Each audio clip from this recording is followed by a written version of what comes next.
Good morning, students. This is the special lecture I am giving regarding oxidation and reduction. आपने previous lectures में इसमें detail में पढ़ा है कि ऑक्सीडेशन और रिडक्शन क्या होता है. एक और कॉन्सेप्ट है जो इलेक्ट्रॉनिक कॉन्सेप्ट है, इलेक्ट्रॉनिक सिद्धांत है. उसके अकॉर्डिंग आपको ऑक्सीडेशन यानी उपचयन और रिडक्शन यानी अपचयन को डिफाइन करना है. तो ऑलरेडी आप पढ़ चुके हो कि ऑक्सीडेशन यानी उपचयन मतलब ऑक्सीजन ऐड होगा कब, जब अभिकारक उत्पाद में परिवर्तित होगा, जब रिएक्टेंट प्रोडक्ट में कन्वर्ट होगा. तो अगर ऑक्सीजन ऐड हो रहा है तो वो होगा ऑक्सीडेशन. अगर हाइड्रोजन ऐड हो रहा है तो वो होगा रिडक्शन यानी अपचयन. इसका जस्ट उल्टा कर लो, ऑक्सीडेशन में रिमूवल ऑफ हाइड्रोजन. अगर रिएक्टेंट प्रोडक्ट में कन्वर्ट हो रहा है, अभिकारक उत्पाद में परिवर्तित हो रहा है, तो हाइड्रोजन निकलेगा, तो वो हो जाएगा उपचयन यानी ऑक्सीडेशन. अगर ऑक्सीजन निकलेगा तो वो हो जाएगा रिडक्शन. डेफिनेशन आप फिर से ध्यान से देख लो. Oxidation adding of oxygen and removal of hydrogen. Reduction adding of hydrogen and removal of oxygen. अभी जो आपको नया कॉन्सेप्ट पढ़ना है दैट इज इलेक्ट्रॉनिक कॉन्सेप्ट.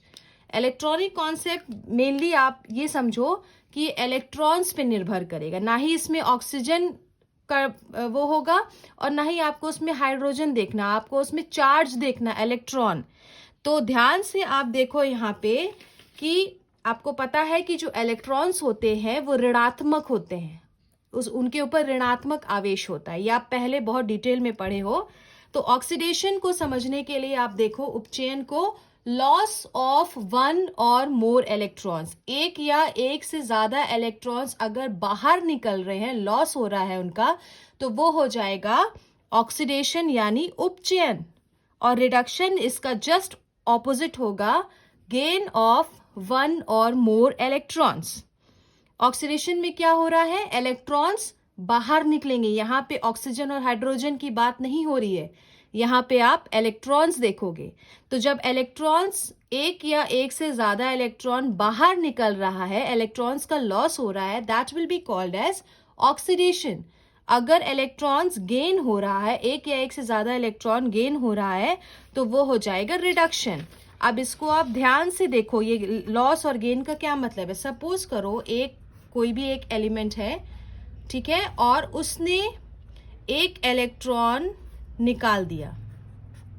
ध्यान से देखो, एक इलेक्ट्रॉन बाहर निकाला. ये जो पॉजिटिव चार्ज है, आपको पता होना चाहिए कि पॉजिटिव चार्ज अगर किसी भी आयन पे होता है, दैट मीन्स कि यहाँ पे इलेक्ट्रॉन की कमी है.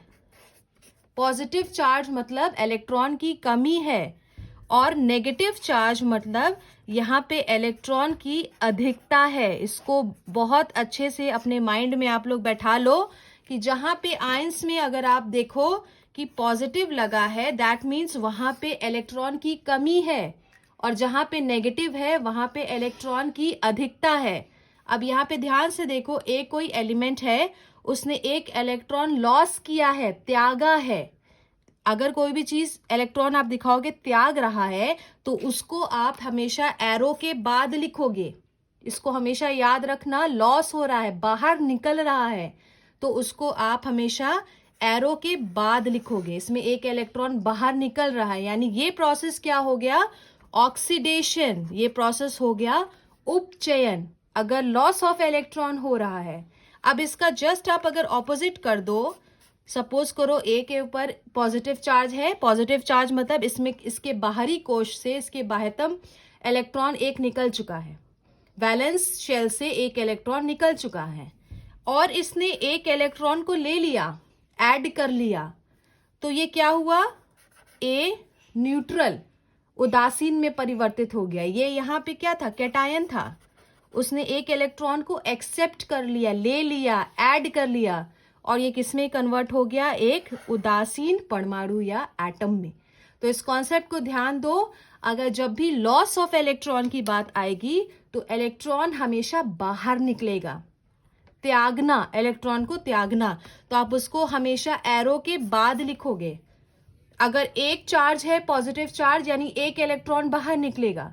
अगर दो पॉजिटिव चार्ज है तो दो इलेक्ट्रॉन, और इसी तरीके से अगर तीन है तो 3 इलेक्ट्रॉन जो है वो बाहर निकलेंगे और इसको हमेशा एरो के बाद लिखोगे, यानी इलेक्ट्रॉन उसमें से बाहर निकला है।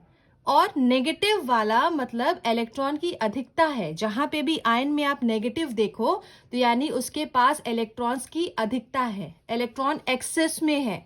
तो ध्यान दो, ए पे पॉजिटिव यानी ए के ऊपर पॉजिटिव चार्ज है, यानी इसके बाह्यतम कोश से एक इलेक्ट्रॉन निकला है और एक इलेक्ट्रॉन यहाँ पे जुड़ रहा है। तो ये प्रोसेस हो गया ऑक्सीडेशन और नीचे वाला प्रोसेस हो गया रिडक्शन। तो फिर से आप डेफिनेशन देख लो, लॉस ऑफ वन और मोर इलेक्ट्रॉन्स हो जाएगा ऑक्सीडेशन यानी उपचयन, गेन ऑफ वन और मोर इलेक्ट्रॉन्स हो जाएगा रिडक्शन। अब ये चीज बहुत ध्यान देने वाली बात है कि ऑक्सीडेशन में हमेशा इलेक्ट्रॉन बाहर निकलेगा। इलेक्ट्रॉन अगर बाहर निकलेगा तो पॉजिटिव चार्ज बढ़ेगा। देखो मैंने लिखा है results in the increase of positive charge. Positive charge क्या था, फिर से देख लो, पॉजिटिव चार्ज मतलब इलेक्ट्रॉन की कमी। इलेक्ट्रॉन अगर बाहर निकलेगा तो इलेक्ट्रॉन की कमी तो होगी ना, तो इसलिए ऑक्सीडेशन यानी उपचयन में हमेशा पॉजिटिव चार्ज बढ़ेगा। वो पॉजिटिव चार्ज ये दर्शाएगा कि कितने इलेक्ट्रॉन्स बाहर निकले हैं। क्लियर? देख लो ध्यान से, results in the increase of positive charge यानी उपचयन और decrease in the negative charge, उल्टा इसका। ऑक्सीडेशन मतलब इलेक्ट्रॉन बाहर निकलेगा, जितना इलेक्ट्रॉन बाहर निकलेगा उतना ज्यादा पॉजिटिव चार्ज बढ़ेगा। ठीक है, उतना पॉजिटिव चार्ज बढ़ेगा और उतना नेगेटिव चार्ज घटेगा। क्लियर? और रिडक्शन में क्या है, गेन ऑफ वन और मोर इलेक्ट्रॉन, इलेक्ट्रॉन्स गेन हो रहे हैं, इलेक्ट्रॉन्स लेगा वो। तो उस कंडीशन में इसका जस्ट ऑपोजिट कर दो, रिजल्ट्स इन द डिक्रीज मतलब पॉजिटिव चार्ज यहाँ पे घटेगा और नेगेटिव चार्ज बढ़ेगा। क्यों?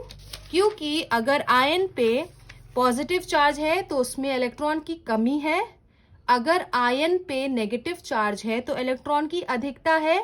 और ऑक्सीडेशन क्या प्रोसेस होता है, उपचयन, कि इलेक्ट्रॉन बाहर निकल रहा है, इलेक्ट्रॉन त्यागेगा।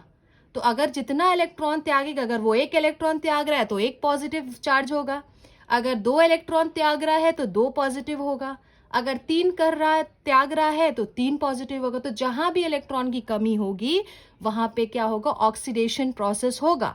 यानी कि जितना पॉजिटिव चार्ज, धनात्मक आवेश जितना बढ़ेगा उतना ज्यादा क्या होगा, वो ऑक्सीडेशन को दिखाएगा, results in the increase of positive charge. तो जहां पॉजिटिव चार्ज बढ़ा यानी वो है ऑक्सीडेशन। इसका जस्ट उल्टा डिक्रीज ऑफ नेगेटिव चार्ज, अगर पॉजिटिव चार्ज बढ़ रहा है तो नेगेटिव चार्ज क्या होना चाहिए, घटेगा। और इसका जस्ट उल्टा होगा रिडक्शन, क्योंकि वहां पे इलेक्ट्रॉन आप ऐड करोगे, इलेक्ट्रॉन ऐड करोगे यानी नेगेटिव चार्ज बढ़ेगा और पॉजिटिव चार्ज घटेगा। इसका एग्जाम्पल आप देख लो, मैंने नीचे लिखा है, ध्यान से देखो आप लोग। ऑक्सीडेशन का मैग्नीशियम है, ये न्यूट्रल एटम है, उदासीन है। इसने क्या किया, मैग्नीशियम 2+ और 2 इलेक्ट्रॉन में निकल गया। ध्यान से देखो, मैग्नीशियम का इलेक्ट्रॉनिक विन्यास होता है 282 KLm। इसके बाह्यतम कोश में जो ये 2 इलेक्ट्रॉन थे उसने इसको त्याग दिया, तभी ये धातु भी हुआ ना। धातु क्या होता है, जब उसके बाह्यतम कोश में 1, 2 या 3 इलेक्ट्रॉन हो और वो उसको त्यागने की क्षमता रखता, उसको डोनेट कर देता हो ताकि उसका ऑक्टेट पूरा हो या उसका नोबल गैस कॉन्फ़िगरेशन कंप्लीट हो, अक्रिय गैस। तो इसने 2 इलेक्ट्रॉन निकाल दिया, तो देखो ध्यान से, इसके ऊपर उसने 2 इलेक्ट्रॉन त्यागा है तो उसके ऊपर क्या बढ़ गया, 2 पॉजिटिव चार्ज, और साथ ही साथ क्या लिखा है, 2 इलेक्ट्रॉन बाहर निकला है। क्लियर? ऑक्सीडेशन में हमेशा इलेक्ट्रॉन बाहर निकलेगा और उसको हमेशा एरो के बाद लिखोगे। जो ये आयन के ऊपर जो चार्ज होता है वो बताता है कि कितना इलेक्ट्रॉन त्यागा हुआ है या कितना इलेक्ट्रॉन नेगेटिव में होगा, तो वो एक्सेप्ट किया हुआ है। तो ये हो गया आपका ऑक्सीडेशन का एग्जाम्पल। नेक्स्ट एग्जाम्पल है, अगर सपोज करो ये आयरन है Fe, ध्यान से देखो, Fe है 2+, क्लियर, मतलब फेरस है, पिछले लेक्चर में मैंने बताया था, और ये कन्वर्ट हो रहा है Fe3+ में। यानी फर्स्ट कंडीशन में इसके बाह्यतम कोश से 2 इलेक्ट्रॉन निकले थे, लेकिन अब यहाँ पे देखो 3 इलेक्ट्रॉन, जितना पॉजिटिव या धनावेशित चार्ज बढ़ेगा उतना ज्यादा इलेक्ट्रॉन बाहर निकल रहा है, 2 से 3 हो रहा है, यानी 1 इलेक्ट्रॉन और बाहर निकला। क्लियर? तो 1 इलेक्ट्रॉन बाहर निकला यानी लॉस हुआ इलेक्ट्रॉन का, इसलिए ये एग्जाम्पल है किसका? ऑक्सीडेशन रिएक्शन का। ऑक्सीडेशन रिएक्शन में हमेशा ध्यान से देखो पॉजिटिव चार्ज बढ़ रहा है, ये देखो 2 था और ये 3 में कन्वर्ट हो गया। अब रिडक्शन का एग्जाम्पल आप ले लो, यही एग्जाम्पल ले लो रिडक्शन की। ये दोनों एग्जाम्पल था आपका ऑक्सीडेशन यानी उपचयन के लिए। रिडक्शन के लिए एग्जाम्पल इसका जस्ट उल्टा कर लो, ध्यान से देखो। मैग्नीशियम 2+ है यानी इसके बाह्यतम कोश से 2 इलेक्ट्रॉन निकला हुआ है। अब रिडक्शन या अपचयन क्या कहता है कि इलेक्ट्रॉन ऐड होगा, जुड़ेगा। तो इस कमी को पूरा करने के लिए 2 इलेक्ट्रॉन आप जोड़ दो। रिडक्शन मतलब इलेक्ट्रॉन ऐड हो रहा है, तो 2 इलेक्ट्रॉन अगर आप जोड़ दोगे तो ये मैग्नीशियम न्यूट्रल उदासीन एटम में कन्वर्ट हो जाएगा, उदासीन परमाणु में। तो ध्यान से देखो, ऑक्सीडेशन मतलब इलेक्ट्रॉन बाहर निकल रहा है, इलेक्ट्रॉन त्यागा जाएगा, पॉजिटिव या धनावेशित चार्ज बढ़ेगा और नेगेटिव चार्ज घटेगा। और रिडक्शन में क्या होगा? पॉजिटिव चार्ज कम होगा और नेगेटिव चार्ज जो है वो क्या होगा? बढ़ेगा। तो इस कॉन्सेप्ट को ध्यान से देखो, इसका जस्ट रिवर्स आप ये भी कर सकते हो। आयरन 3+ है और उसने 1 इलेक्ट्रॉन ले लिया, ऐड हुआ इलेक्ट्रॉन, तभी एरो के पहले लिख रहे हो। और किस में कन्वर्ट हो गया? Fe2+। ये फेरिक है और ये फेरस है, तो ये एग्जाम्पल हो गया रिडक्शन के लिए। Oxidation means removal of electron, electron त्यागा जाएगा और उसको एरो के बाद लिखोगे, ये चार्ज जितना है उतना इलेक्ट्रॉन त्यागा जाएगा। और रिडक्शन मतलब इलेक्ट्रॉन जुड़ेगा, आप उसको एरो के पहले लिखोगे। ये सारे एग्जाम्पल्स हैं, आप इसको अच्छे से करो।